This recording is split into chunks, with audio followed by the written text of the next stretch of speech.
con la primera carta del apóstol Pablo a los tesalonicenses.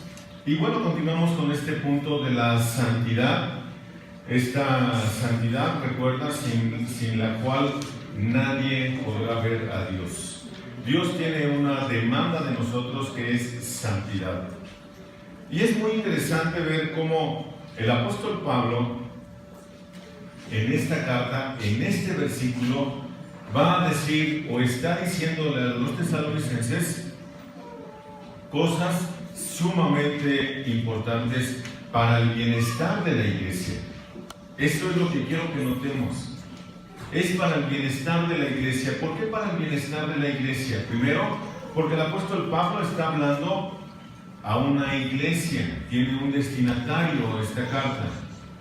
Y segundo, porque habla a cada individuo en particular. Nota lo que dice el versículo 23 del capítulo 5 de la primera carta a los tesalonicenses. Cito: y el mismo Dios de paz os santifique por completo, y que todo vuestro ser, espíritu, alma y cuerpo sea preservado irreprensible para la venida de nuestro Señor Jesucristo. Notas cómo hay un destinatario, lo pudimos ver desde el principio, desde cuando empezamos a estudiar la primera carta, o más bien esta carta, en el capítulo 1, versículo 1. Nota cómo es una iglesia en particular. Quiero que pongas mucha atención en esto porque en ocasiones, hermanos, leemos por leer y cuando llegamos al final, ¿de qué se trató? Saber. Entonces es importante que yo vea lo que dice la carta. Y no voy a descubrir el hilo negro, hermano. Solamente pongamos atención, nada más. Mi hermana Xochitl, que es maestra o fue maestra de lectura y redacción, me va a apoyar en esto, supongo yo. Hay lectura de comprensión. Bueno, hermana, ¿cuántos comprendemos la Biblia? Yo la leí un montón de veces, pastor, y no le entiendo ni jota.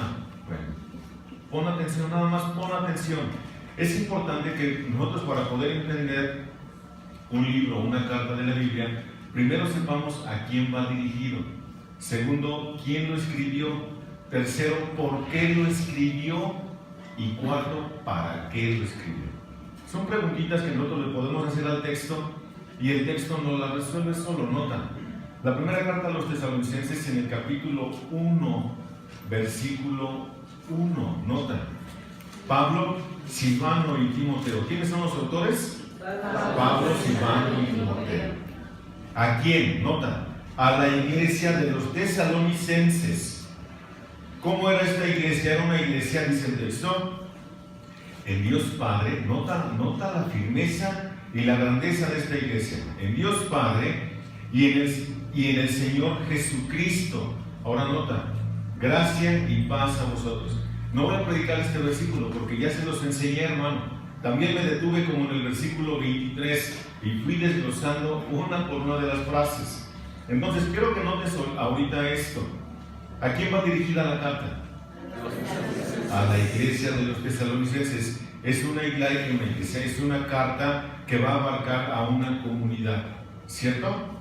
Ahora nota, quiero que notes el versículo 23, cómo el apóstol Pablo habla a muchos y los encierra a una persona, a quien lo escucha. Nota, versículo 23, y que el mismo Dios de paz os santifique por completo, y que todo vuestro ser, espíritu, alma y cuerpo, ¿te notas como ya se lo dijo a una persona en particular? ¿Te das cuenta? Sea preservado irreprensible para la venida de nuestro Señor Jesucristo. ¿Viste cómo no descubrí el hilo negro? Solamente fui al texto y el texto habla solito.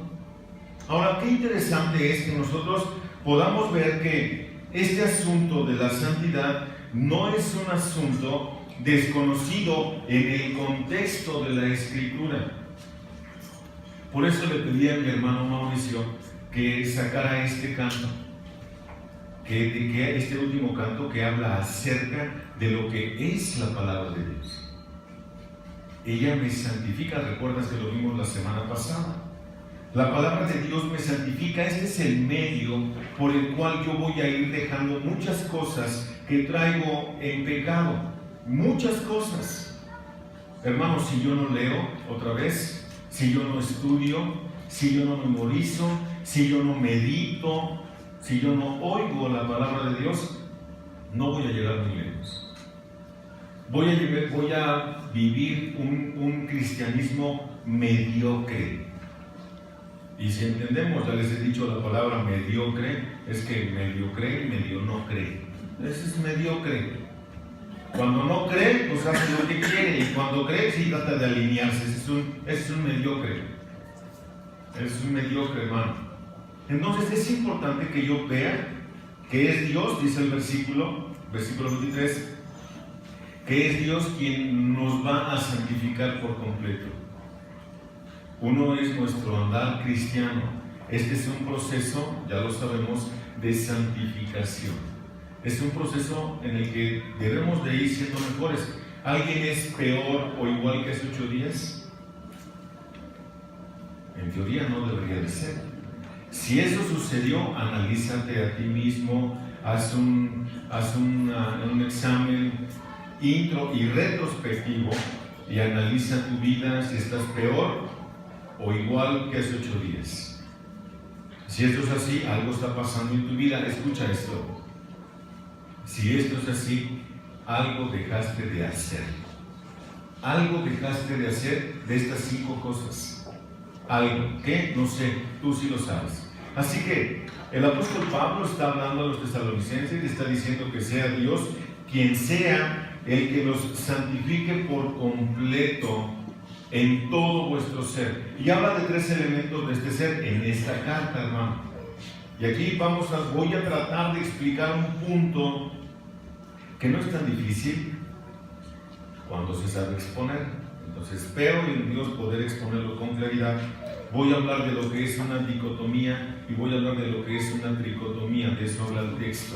Ay, ¿a poco sí, pastor? Sí, pero solamente cuando venimos y lo desglosamos en pedacitos, nos damos cuenta que ahí está esta enseñanza. Y vamos a ver cuál es el punto del apóstol Pablo, porque él es el autor de esto, y qué es lo que enseña la Escritura en su contexto acerca de estas posiciones, cuál es la posición correcta. Así que lo vamos a estudiar, y para esto, mis queridos hermanos, una vez más, ¿te acuerdas que hace 8 días me equivoqué en los textos? Sí, bueno, vamos a orar, hermano. Les ruego, por favor, que no dejen de orar por mí. Ya saben que yo tengo este mal, y esto le agradezco a Dios que no me lo quite, porque esto me hace estar todo el tiempo orando por mí mismo para poder exponer su palabra. Pero no dejen de orar también por Jesús, que expone la palabra. No dejen de orar por Samuel, que también expone la palabra desde este púlpito. Y no dejen de orar, hermanos, por mi hermano Oscar, que también, Dios mediante, empieza ya la próxima semana a exponer la palabra desde este púlpito para que Dios lo use, hermano, y no se le duele la traba como a Miguel. Por favor, hermano, así que acompáñenme, por favor, a poner este tiempo en manos de nuestro Dios. Eterno Padre, te damos muchas gracias porque nos permites meditar en tu palabra. Gracias, Señor, porque nos permites poder ver un poquito más a profundidad para poder analizar nuestras vidas a la luz de lo que tu hermosa palabra nos enseña. Tu palabra es fiel, Señor, muy fiel, porque es tuya. Tú la mandaste para nuestro propio beneficio. Señor, ayúdame a poder exponer con precisión, no con tantos errores, pero también, Señor, ayúdame a siempre poder estar dependiendo de ti en todas las áreas de mi vida, no solamente en esta. Te apelamos a tu Santo Espíritu para que sea con nosotros y todos seamos edificados por Él a través de tu palabra. En el nombre de Jesús oramos, Señor. Amén. Bueno, pues una vez más vamos a leer el texto. Y el mismo Dios de paz os santifique por completo, escuchad, y que todo vuestro ser, espíritu, alma y cuerpo sea preservado irreprensible para la venida de nuestro Señor Jesucristo. Entonces, esta carta, en este versículo, el apóstol Pablo recuerda a los tesalonicenses puntos que ya han tratado con ellos. Uno, que es de parte de Dios que vienen todas las cosas, y de parte de Dios viene la santidad. Él exige la santidad y Él da la santidad. Él nos ayuda en nuestro proceso de santificación. Otra cosa más que el apóstol Pablo le está diciendo a los tesalonicenses es que sean, en específico los tesalonicenses, que se guarden en santidad. Que se guarden en santidad. Eso es importantísimo, y ahorita vamos a ver qué significa esto. Y tiene una razón. Recuerda, la última frase de este versículo habla de la razón. ¿Por qué Pablo les está predicando o les está enseñando esto a los tesalonicenses? Para que al final de cuentas, estos esperen la venida de nuestro Señor Jesucristo de una forma cabal, de una forma completa. ¿Cuál es esta? Santidad. Santidad. Debemos de vivir, y deberían de vivir también los tesalonicenses, en santidad para cuando nuestro Señor Jesucristo regrese o regresara por ellos. La obra santificadora de Dios no solo incluye la parte inmaterial del creyente. Aquí viene el punto, hermano. Así que no se pierdan, no se duerman. Si tu compañero está durmiendo, dale un codazo, dile: hermano, está bien buena la predicación, no le hemos entendido nada al pastor, pero está interesado en tratarnos de hacer entender esta parte. Así que no dejes que duerman, porque si despiertos no entienden, imagínate dormido por osmosis, no es, hermano. La obra santificadora de Dios no solo incluye la parte inmaterial del creyente, que es espíritu y alma, sino también el cuerpo. Pablo no se refiere aquí a la glorificación, todavía no está refiriéndose a este punto, porque deseaba que el elemento de la santificación mencionado ahora fuera cierto para los tesalonicenses cuando Cristo volviera y no después. Dicho de otra forma, Pablo lo que quiere es que los tesalonicenses vivan su vida en santidad. Eso es lo que Pablo está buscando de los tesalonicenses, que esto no se nos olvide. ¿Y qué es la santidad? Bueno, ya lo explicaba yo la semana pasada y di 3 puntos acerca de esta. ¿Te acuerdas de esto? El primer punto que di acerca de la santidad, ¿cuál es? Aspecto fijo. Aspecto fijo, o la santidad posicional. Ok, una santificación posicional. ¿Te acuerdas de esto? Hermano, ¿quién toma notas? ¿Y por qué no conté? ¿Mucho? De como de 60, nada más 3 tomaron notas y estamos críticos, hermanos. ¿Cuál es el segundo punto acerca de la santidad? El aspecto futuro, ¿dónde vamos? ¿Y el tercero? El experimental, la vida diaria, ¿ok? Expliqué cada uno de estos puntos acerca de lo que es la santidad.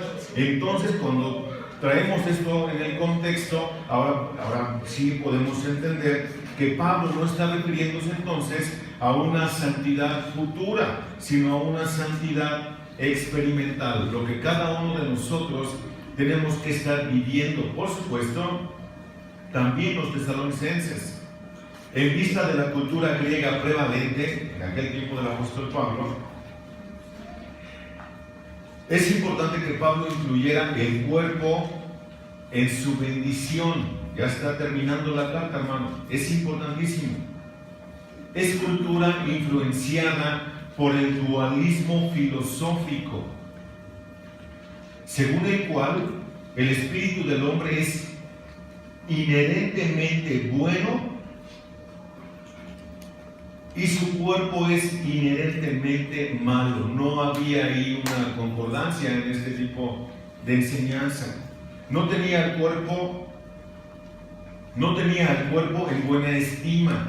Esa filosofía preveía razones convincentes para tachar de intrascendentes cualquier comportamiento físico y moral que las personas en el que las personas se hubieran involucrado. ¿Lo entendieron, hermanos? No se preocupen, yo tampoco. No, hermano, claro que lo tenemos que entender. No está tan difícil. Traté de ponerlo en las palabras más claras, más sencillas, para no meterme en muchas complicaciones. Significa, el dualismo de lo que está hablando es que el cuerpo y el espíritu no se pueden llevar. decía que con el cuerpo se podía hacer lo que fuera, embriaguez, sexualidad, etcétera. ¿Por qué era normal que iba a descansar porque el alma que no se tocaba intacta, estaría intacta? Es por eso, es precisamente por esta razón que el apóstol Pablo incluye el elemento espiritual y el elemento físico. Ambas partes deben de guardarse en santidad. No solamente la mente te la guardes, sino no. Son ambas partes. Y ahorita lo voy a seguir explicando. Voy a tratar de explicarlo mejor todavía. Voy a tratar de hacer eso. Y si no lo entiendes, hermano, pues te consigues otro pastor.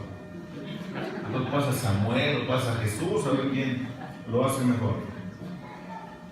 Este pensamiento era aborrecible al apóstol Pablo, quien más adelante exhortó a los corintios y les dijo, allá en la primera carta a los corintios, en el capítulo 6, versículos del 19 al 20, dice: ¿o no saben que su cuerpo es templo del Espíritu Santo que está en ustedes, el cual tienen de Dios, y que ustedes no se pertenecen a sí mismos? Versículo 20. Porque han sido comprados por precio. Por tanto, glorifiquen a Dios en su cuerpo y en su espíritu, los cuales son de Dios. Pablo entonces está hablando de que tanto el espíritu como el cuerpo deben de guardarse irreprensibles. Esto es lo que Pablo está diciendo. Ahora, hermano, es importante también que veamos que no es un asunto de una perspectiva personal.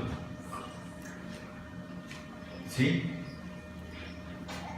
¿A qué me refiero con esto? A que no rebajemos según lo que tú entiendas por irreprensible a lo que yo entienda por irreprensible. Entonces, si yo tengo un aspecto o una conclusión diferente a lo que tú comprendes de irreprensible, no quiere decir que yo sea un fariseo. Quiere decir, hermano, que debemos de tener el mismo concepto según lo que la propia Escritura dice. Sencillo. Algo yo aprendí de unos de mis maestros de predicación expositiva fue: el texto es rey. El texto manda. Aquí no importa, no, es que yo creo que es diferente, pues será el sereno, pero aquí dice, y eso no cambia. Eso no cambia. También el evangelista Lucas, en el capítulo 11, versículo 36, dice: así que todo tu cuerpo está lleno de luz, sin tener parte alguno en tinieblas.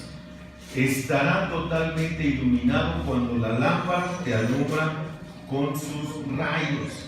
Está hablando de esta parte, hermano, en donde es el cuerpo, la parte material, la cual tiene que también ser transformada por medio de la santidad experimental en la que tú y yo estamos, de aquí hasta que pase cualquiera de las dos cosas, hasta que el Señor nos mande llamar o hasta que Él venga.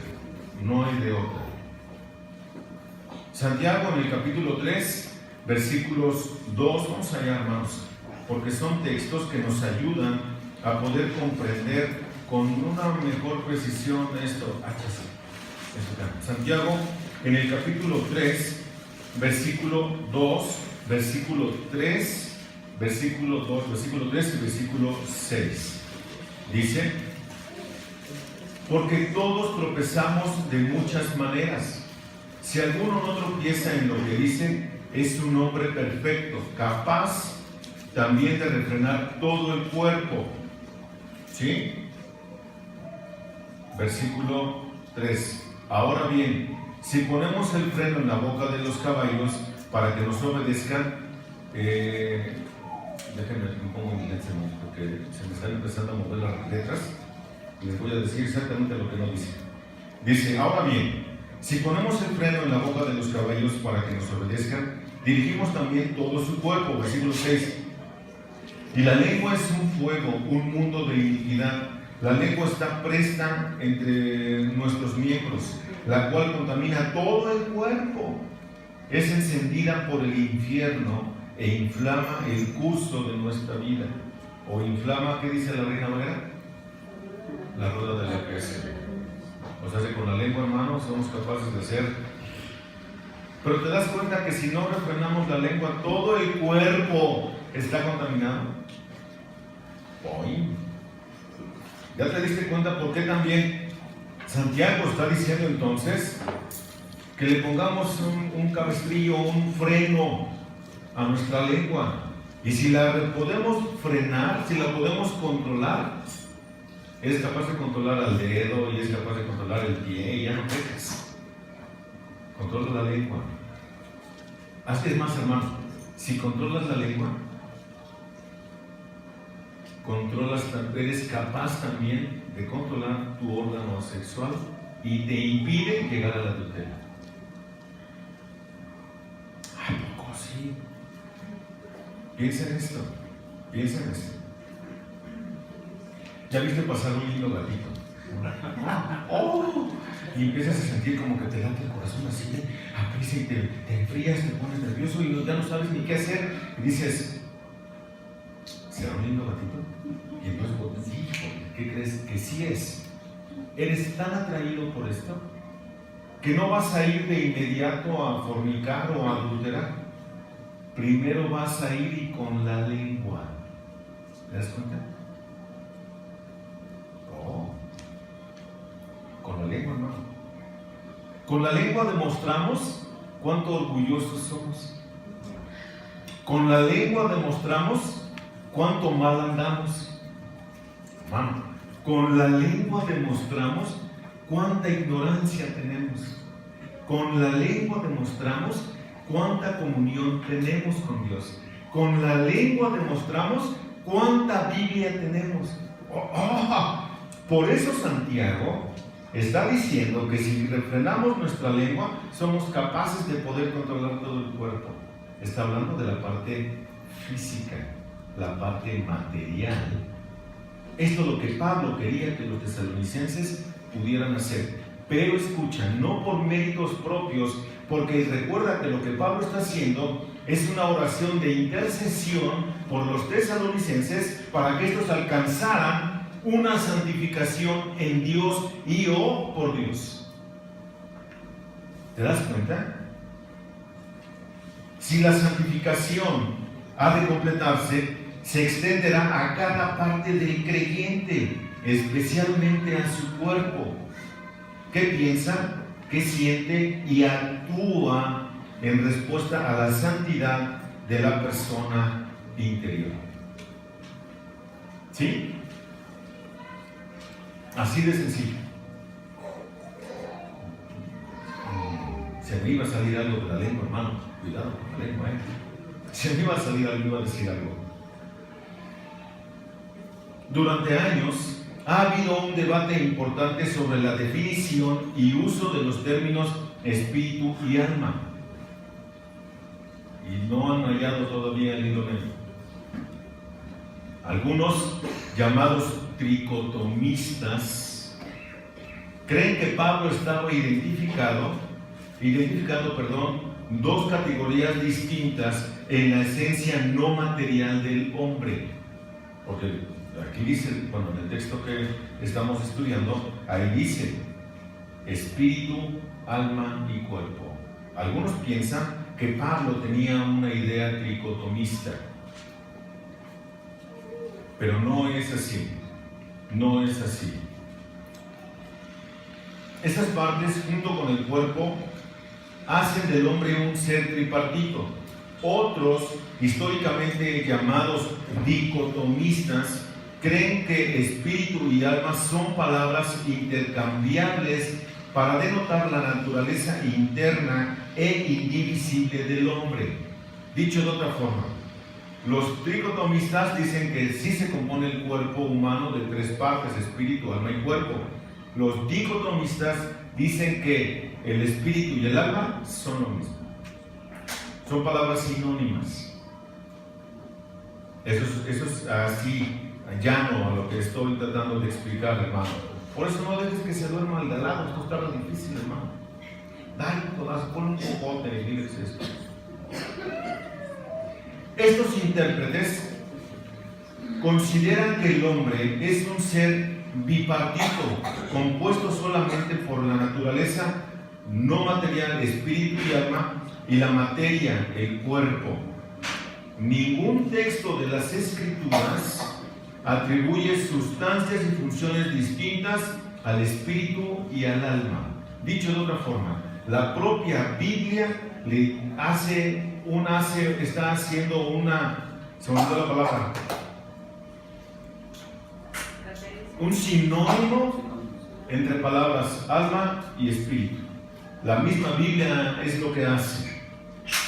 No obstante, los tricotomistas proponen que el espíritu es la conciencia de Dios en el hombre y el alma es la conciencia interna.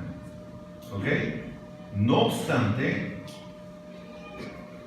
ni el uso griego de espíritu, que es neuma, ni el del alma, que es la palabra psuche, con P al principio, pesuche, respaldan esta proposición.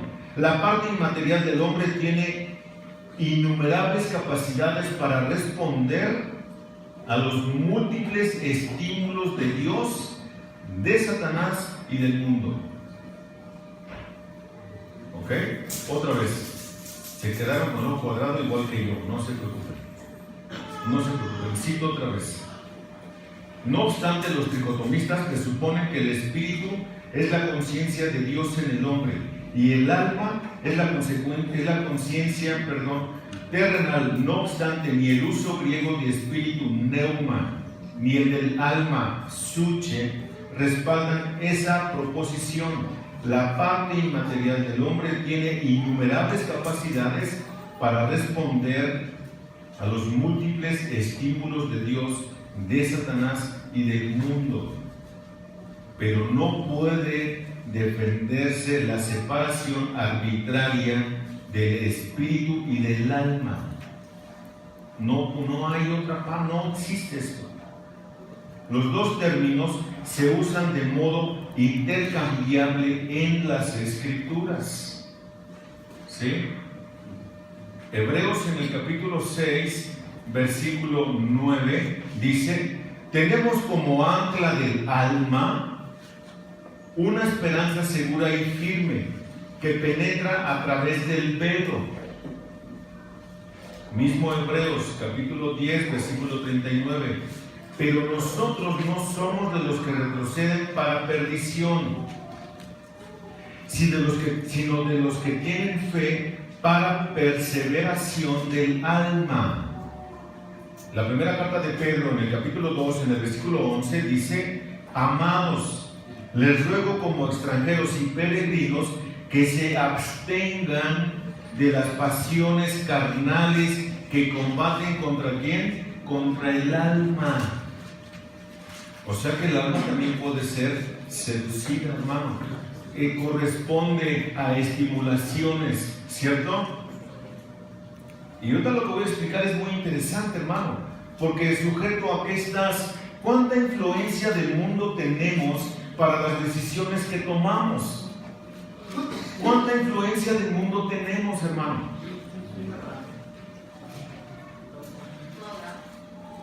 En teoría toda, en otra teoría mucha. La pregunta entonces cambia. ¿Cuánta influencia del mundo estás permitiéndote tener para la toma de tus decisiones? Ya cambió, ¿no? Porque está toda la influencia ahí. Somos bombardeados con propaganda masiva en cualquier medio de comunicación, el que tú quieras. Tan es así, hermano, que yo soy de los que escucha la Biblia y la va leyendo al mismo tiempo. La pongo para estar escuchando y la voy leyendo, y es ahí cuando encuentro muchas cosas. Eso me pasa a mí. Tú encuentras tu propio método de estudio. Pero lo que quiero llegar es esto: cuando la estoy escuchando y la puse en el internet, es interrumpida la lectura bíblica y empiezan a pasar anuncios y anuncios Y muchos anuncios de estos son porquería. Cambia tu carro. Nada más falta que digan ahí, pastor, cambie su carro. Le ofrecemos este que tiene una cámara 3D para todos lados. ¿Y a mí de qué me sirve un cochino carro si estoy leyendo mi Biblia? ¿Me explico? O ya no falta el otro anuncio donde dice que te conserves a dieta y para que tengas un cuerpazo. ¿Y a mí de qué me sirve tener un mugroso cuerpazo si voy a ir al infierno? Se identificó con el cuerpazo. ¿Me explico, hermano, cómo somos bombardeados? Y el que no ya anunció una bebida alcohólica, y el otro ya anunció los cigarros, y el otro ya anunció condones, y el otro ya... ¡Oh, wow! Y estaba yo leyendo la Biblia. ¿Te das cuenta cuánto bombardeo hay? ¿A cuánto estímulo recibes para ir y hacer las cosas que hace Doña Blanca? La que está cubierta de pilares de oro y plata. ¿También persigues eso? Es terrible, ¿no es cierto? Es terrible. ¿De dónde vienen, dice Santiago, de dónde vienen los conflictos que hay entre nosotros? Dice que vienen de dentro, hermano. Se externan, pero vienen de dentro. El espíritu y el alma son palabras sinónimas y comunes que Pablo usó para enfatizar la profundidad y el alcance de la santificación. Escucha, pon mucha atención a esto. Aquí vaya la conclusión de lo que es. ¿Somos dicotomistas o somos tricotomistas, hermano? Ya me hicieron bolas. Dicotomista, hermano. No somos tricotomistas, somos dicotomistas. La Biblia tiene esta posición, dicotomía. Dos, espíritu y cuerpo, o alma y cuerpo, lo que quieras. Dos, no hay tres. Por eso, con mucha atención. Algunos sugieren que una traducción aceptable de esta oración de Pablo aquí en Tesalonicenses, en el capítulo 5, versículo 23, sería: y su espíritu, incluso su alma y el cuerpo. Nota cómo hace la traducción, podría ser esta, en cuyo caso espíritu se refería a la totalidad de la persona y el alma y el cuerpo a la parte. Espérate, hermano, porque creo que lo puse mal.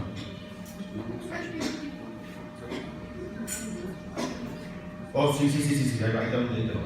Perdón, hermano. Es que esto tiene que quedar muy clarito por no leer bien. Ya ves cómo hay que leer con comprensión.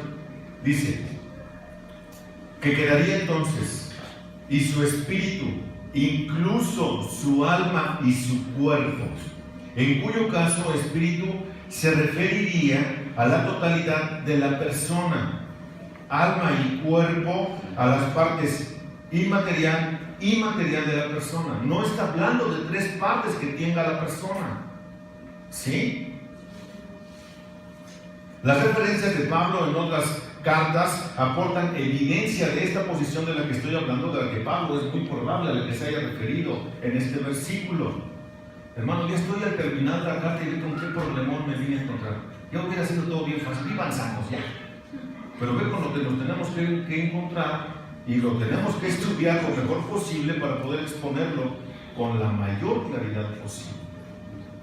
Ahora, nosotros no encontramos una posición tripartita del apóstol Pablo en sus demás cartas. También por esto afirmamos que el apóstol Pablo tiene una posición de una dicotomía, no una tricotomía. Vamos a un texto, por favor, acompáñenme. Allá, Romanos, en el capítulo 8, en el versículo 10. Romanos, en el capítulo 8, ¿les dije? Sí, 8:10. Alabado sea Dios.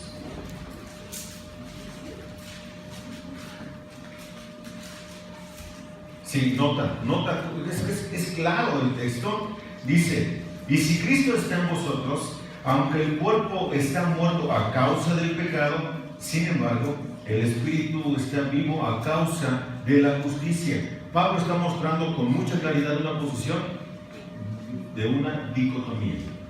¿Sí? Una más. Hay muchas, hermano, pero solamente quiero enfocarme en una más. La segunda carta a los Corintios, en el capítulo 2, versículo 11. Hermano, ¿es porque estoy predicando o es porque bajó mucho la temperatura? ¿Bajó? Me están doliendo hasta las manos. Primera carta a los Corintios, capítulo 2, versículo 11. Dice: para que Satanás no tome ventaja sobre vosotros, pues no ignoramos sus maquinaciones. Nota, está hablando de cómo Satanás va a maquinar para que caiga ¿qué? Nosotros, hablan de todos. Una más, la segunda carta a Timoteo en el capítulo 2, segunda carta a Timoteo capítulo 4, versículo 22. Segunda carta a Timoteo capítulo 4, versículo 22. Cito: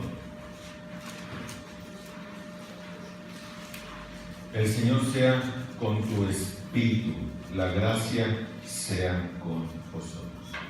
¿No? Pablo nunca habla de las tres partes. Entonces sí es muy probable que el apóstol Pablo haya usado entonces en esta carta esta parte que dice y tu espíritu, incluso tu alma y tu cuerpo, como tratando de resumir una vez más: tu interior y tu exterior deben o sean guardados por Dios en santidad hasta la venida de nuestro Señor Jesucristo. Pero ahí no termina el texto, hermano. Ahí no termina el texto. Todavía no entro a la parte santificadora. Todavía no entro a esa parte. ¿Sí? Ahora, hay un texto en la Biblia, en el Nuevo Testamento, que ahorita a lo mejor se te vino a la mente y dices: oiga, pastor, ¿y qué hacemos con este texto que habla de estas tres partes? Y ya sabía que lo estabas pensando. Hebreos en el capítulo 4, versículo 12. Sí, pastor, usted está mal. No vamos a ese versículo. Dice: este texto no está hablando. Por eso hay que poner atención cuando yo leo la Escritura, porque este texto no está hablando de las tres partes. Hay que entender el texto. ¿Sí? Se lo saben de memoria, hermanos. Hebreos capítulo 4, versículo 12. ¿Qué dice?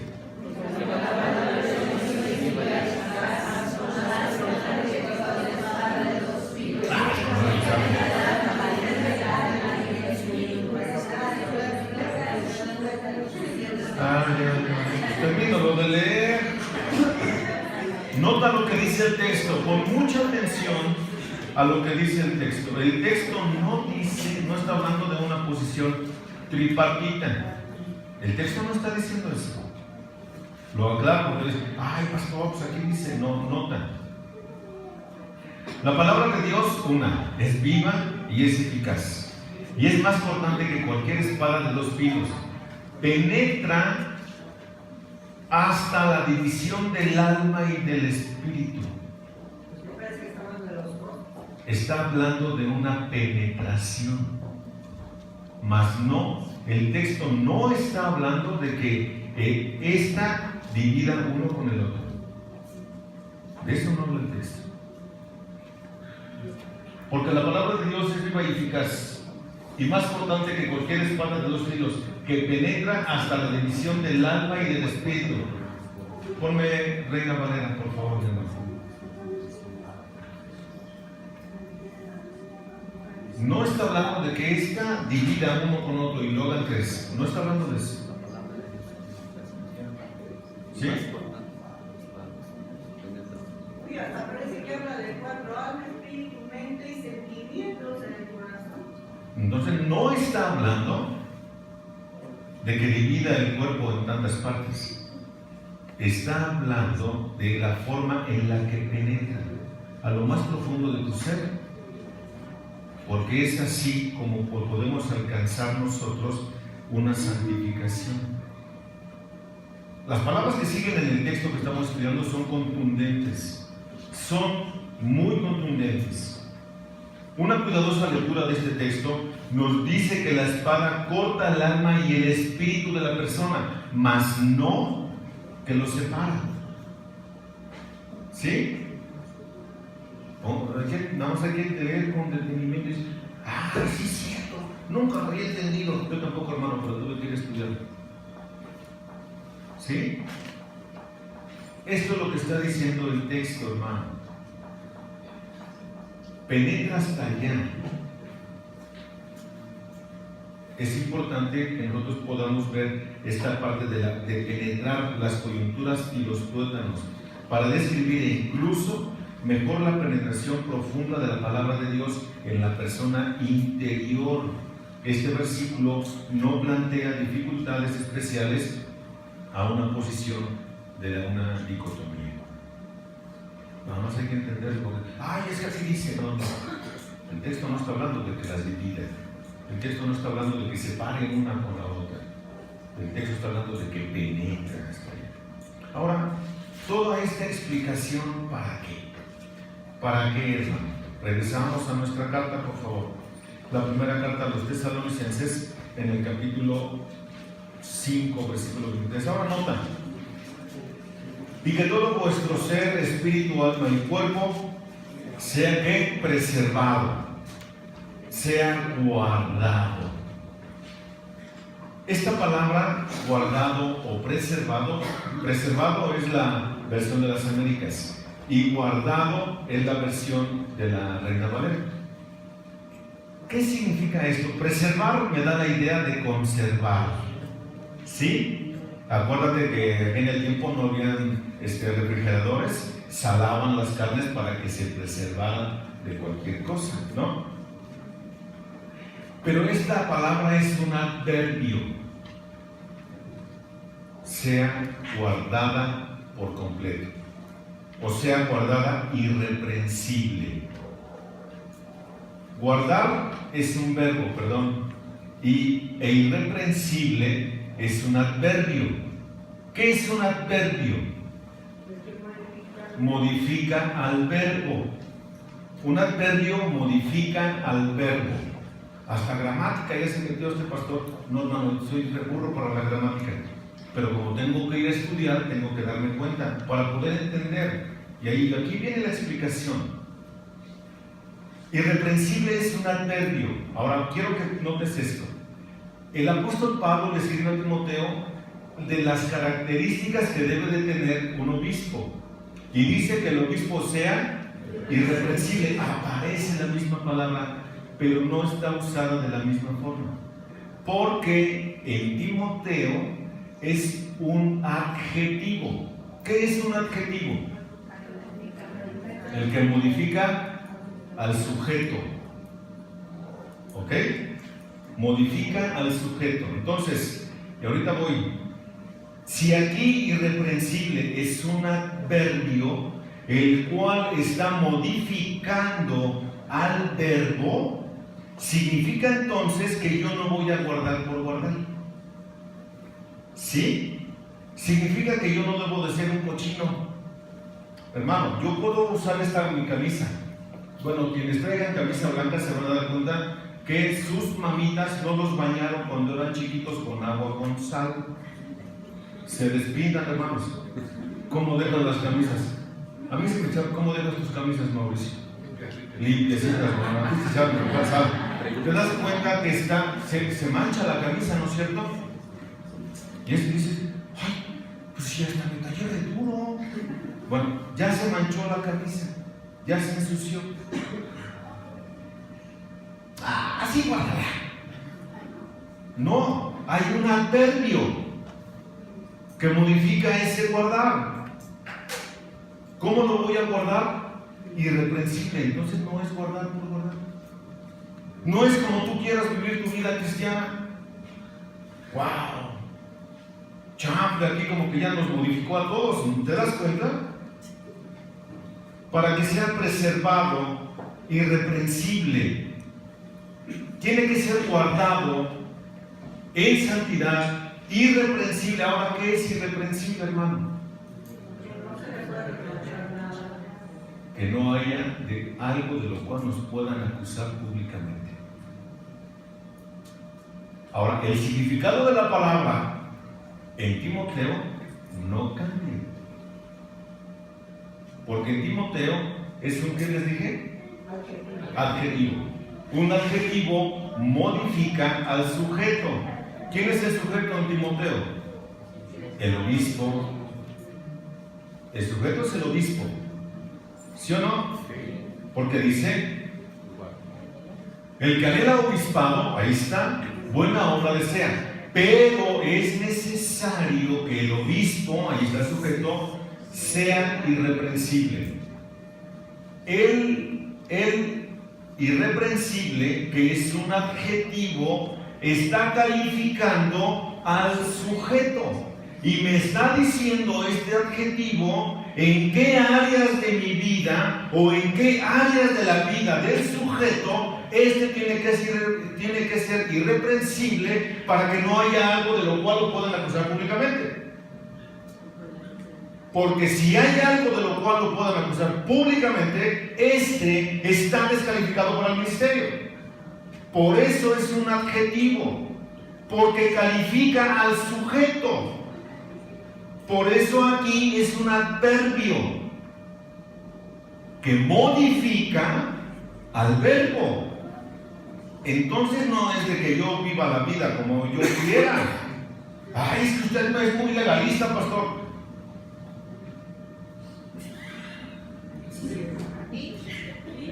Dijo la filósofa Lucero.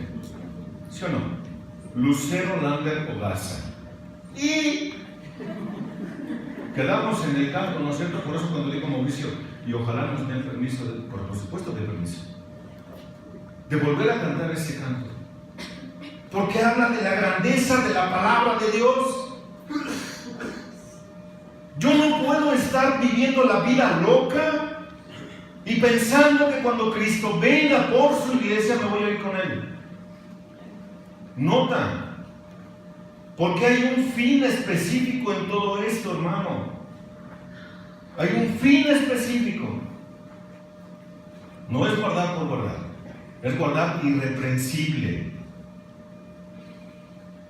Pastor, pero ¿para qué negarle tanto placer que hay en la vida? ¿Sabes por qué? ¿Para qué? Para la parusia.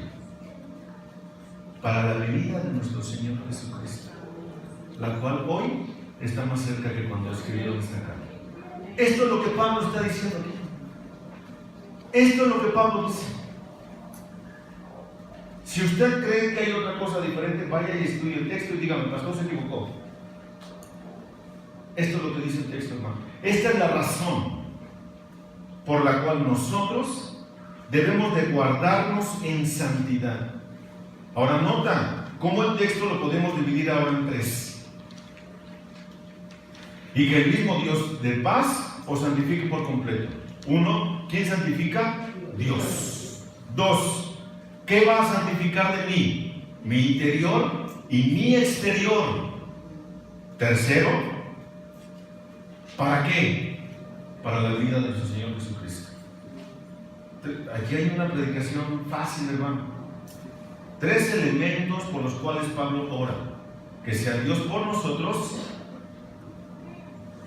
que seamos santificados en todo nuestro ser interior y exterior para la venida de Jesucristo, la cual no tarda. ¿Estás listo? ¿Notas lo importante del texto? Tenemos que ser guardados en santidad. Tenemos que irnos preservando en santidad. Aquí no hay vuelta roja, hermano. Por eso aclaré, y dije, aquí no importa lo que tú creas que es. Aquí es lo que el texto dice que es y que debe de ser en cada uno de nosotros. ¿Te diste cuenta cómo, aunque está usada la misma palabra irreprensible, no la están usando de la misma forma?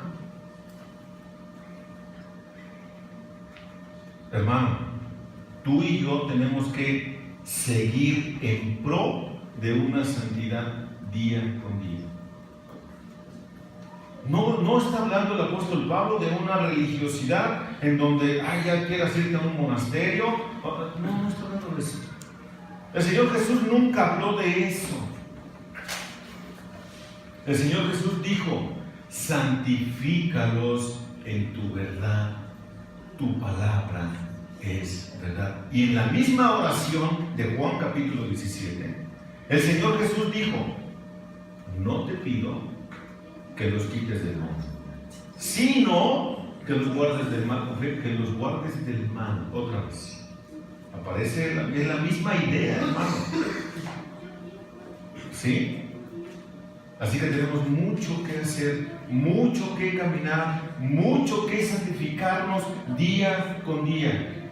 Como les he dicho, hermanos, esto no es un juego, yo no estoy jugando la iglesita. Hermano, esto es de mucho compromiso y de veras. Aprendamos a decirle no a nuestra pasión, a nuestra concupiscencia, porque es esta la que tiene que ser vencida. No seamos vencidos por lo malo, sino ¿venzamos? Con el bien el mal. Habla de eso.